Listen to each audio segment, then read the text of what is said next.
সকালে জামিন পেয়েছেন রাজ্যের প্রাক্তন খাদ্যমন্ত্রী জ্যোতিপ্রিয় মল্লিক। রেশন দুর্নীতি মামলায় তার বিরুদ্ধে সেই অর্থে কোনো প্রমাণ আদালতের বিচারকের কাছে জমা করতে পারেনি কেন্দ্রীয় সংস্থা ইডি। গতকাল ইডিকে এক হাত নিয়ে বিচারপতি জামিন দেন বালুকে। ব্যক্তিগত 50 লক্ষ টাকার বন্ডে জামিন পেয়েছেন জ্যোতিপ্রিয় মল্লিক।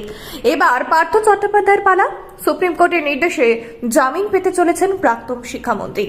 শিক্ষক নিয়োগ দুর্নীতিতে পার্থ আর রেশন দুর্নীতিতে জ্যোতিপ্রিয় ওতপ্রোতভাবে জড়িত বলে আদালতের একাধিকবার জানিয়েছে কেন্দ্রীয় গোয়েন্দা সংস্থা। কিন্তু সিবিআই হোক বা ইডি কোনো সংস্থাই পর্যাপ্ত প্রমাণ জমা করতে পারেনি আদালতে।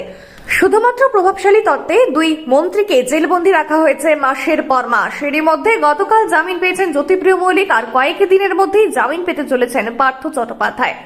দেশের সর্বোচ্চ আদালতে আবেদন করেছিলেন প্রাক্তন শিক্ষামন্ত্রী। একাধিকবার শুনানির পর সুপ্রিম কোর্ট জানিয়ে দিয়ে আগামী 1 ফেব্রুয়ারির মধ্যে জামিন দিতে হবে পার্থ চট্টোপাধ্যায়কে। আর এদিকে পার্থর সঙ্গিনী অর্পিতা জামিন পেয়েছেন আগেই।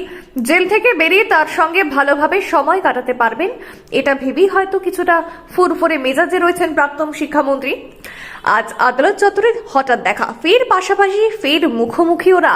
একজন সদ্য জামিনে মুক্তি পেয়েছেন আর একজন এখনো অব্দি জেলবন্দী। এর আগে এজলাসে একাধিকবার দেখাও হয়েছে দুজনের, একে অপরের দিকে তাকিয়ে কখনো মিষ্টি হাসিও হেসেছেন।